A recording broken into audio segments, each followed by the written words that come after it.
So let's talk about these lights behind me. These are the neon strip lights and I really like them a lot. They're super easy to put up. They're really flexible and pliable. Like look, if I go like this, you can see how easily flexible it is. And it came with some brackets to put it up, but I ended up using something else, kind of like a tack with a hook. And it comes in various lengths.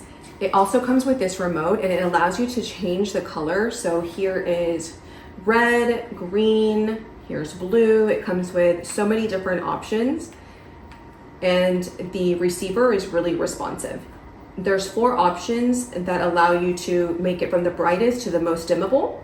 So you can choose to change the colors really quickly or slowly. You can choose to flash or fade them in and out. It also has a timer for 1, 2, 4, and 8 hours. So it's really easy to use. The assembly is super easy, straight out of the box. The hardest part for me was just figuring out the design that I was gonna want behind me. If you've been looking for some similar lights to put up, I would try these out. If this video was helpful for you, hit that thumbs up.